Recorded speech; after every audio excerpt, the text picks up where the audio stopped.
Cash कांड के आरोपी पीयूष जैन को लेकर के बड़ा खुलासा हुआ है। पीयूष जैन ने नया पैतरा चला है, नई ट्रिक अपनाई है। जब्त खजाना वापस मांगने अदालत पहुंच गया है पीयूष जैन। टैक्स पेनाल्टी के 52 करोड़ काट करके बाकी मुझे दे दो, यह कहना है पीयूष जैन का। अदालत ने जो दरख्वास्त लगाई है, 14 दिन के लिए जेल में है, न्यायिक हिरासत में है पीयूष जैन। कानपुर जेल में कैद है पीयूष जैन। कैश कांड वाले पीयूष जैन ने नया पैतरा चला है। उसका यह कहना है कि अगर आपको वाकई में टैक्स काटने हैं, आपको यह लगता है कि टैक्स का घालमेल किया गया है, तो फिर 52 करोड़ रुपए काट लीजिए, बाकी के मेरे पैसे वापस कर दीजिए और मुझे जेल से छोड़ दिया जाए। हालांकि यह खबर यह भी कही जा रही है कि यह मामला इनकम टैक्स का था, लेकिन जीएसटी इंटेलिजेंस ने इस मामले को और भी ज्यादा कमजोर कर दिया है। असली सच्चाई तो ग्राउंड जीरो रिपोर्टर ही हमें बताएंगे।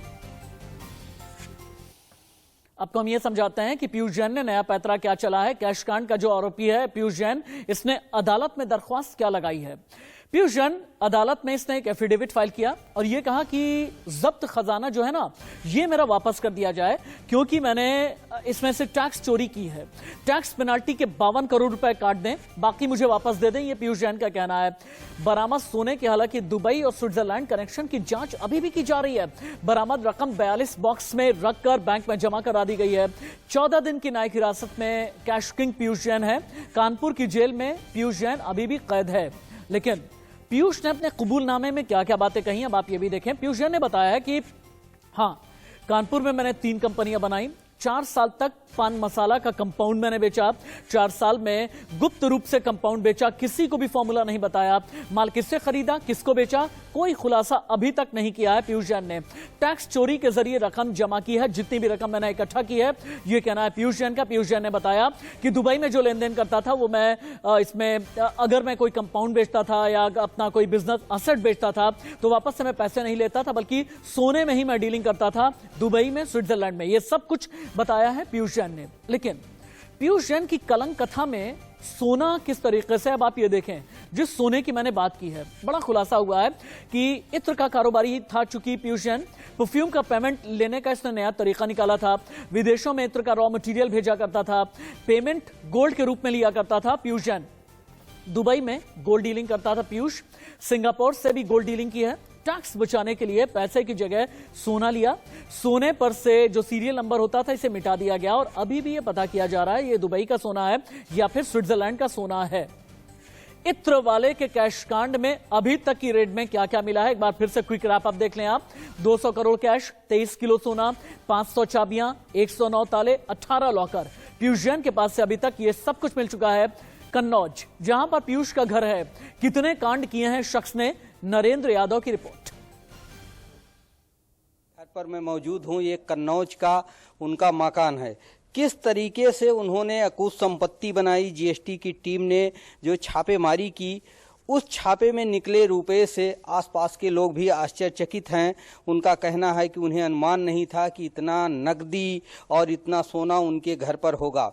बात की जाए कि किस तरीके का रहन सहन था, अपने ऊपर कितना रुपया खर्च करते थे रहन सहन में और सामाजिक स्तर बनाने के लिए, तो ये ना के बराबर है। लोगों का कहना है कि स्लीपर पहन के चलते थे, साधारण चप्पल पहनते थे और गाड़ियों के नाम पर एक इनोवा और स्कूटर है, जबकि करोड़ों के मालिक बड़ी गाड़ियों से चल सकते थे।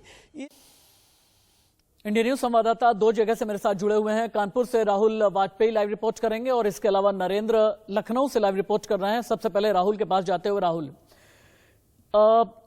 अगर पीयूष ने अब नया पैतरा चला है और यह कहा है कि 52 करोड़ रुपए अपने टैक्सेशन का जो भी होता है, जो भी मैंने टैक्स की चोरी की है, 52 करोड़ हिसाब निकल करके आ रहा है, इतना आप काट लें, बाकी मुझे वापस कर दें, क्या वाकई में पीयूष जैन का केस कमजोर हो गया है? अगर हुआ है तो क्या जानबूझकर किया गया?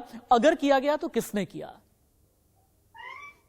जी, निश्चित तौर पे ये कई ऐसे बड़े सवाल है, क्योंकि कहीं ना कहीं जो 200 करोड़ रुपए कैश निकलना और उसके बाद 23 किलो सोना मिलना, तो एक बड़ा सवाल है कि जो न्यायालय है, अदालत है, उसको कहीं ना कहीं पीयूष जैन की जीएसटी के अधिकारियों को रिमांड देनी चाहिए, ट्रांजिट रिमांड देनी चाहिए, ना कि उसको सीधे 14 दिन की न्यायिक हिरासत में भेज देना चाहिए। एक बड़ा सवाल तो सबसे बड़ा यही है राशिद, कि उसको 14 दिन की न्यायिक हिरासत में भेज दिया गया, जेल भेज दिया गया, जबकि जीएसटी के अधिकारी जो जीएसटी के अधिवक्ता थे वो ट्रांजिट रिमांड मांग रहे थे, कहीं ना कहीं और भी कुछ जो राज थे वो खुलवाने थे, लेकिन हालांकि उसको सीधे जेल भेज दिया गया। इसके बाद से लगातार ये सवाल उठना लाजमी है। और बात रही ठीक है राहुल, ठीक है राहुल, आप रुकें, राहुल आप रुकें, क्योंकि एक बार के लिए मुझे नरेंद्र के पास भी जाना जरूरी है। राहुल आपके पास दोबारा लौट करके मैं आऊंगा। नरेंद्र, मुझे ये बताएं कि पॉलिटिकल कनेक्शंस, पॉलिटिकल लिंक्स के बारे में क्या पता चला है, दुबई के सोने के बारे में क्या पता चला, स्विट्जरलैंड के गोल्ड के बारे में क्या पता चला है, जिस गोल्डन ब्रिक या गोल्डन बिस्किट पर से जितने भी प्रिंट थे उसे मिटाया गया है, इसके पीछे की मंशा क्या थी, और क्या यह माना जाए कि पीयूष जैन आने वाले दिनों में 50 करोड़, 52 करोड़, 53 करोड़ चुका करके निकल भी सकता है जेल के बाहर?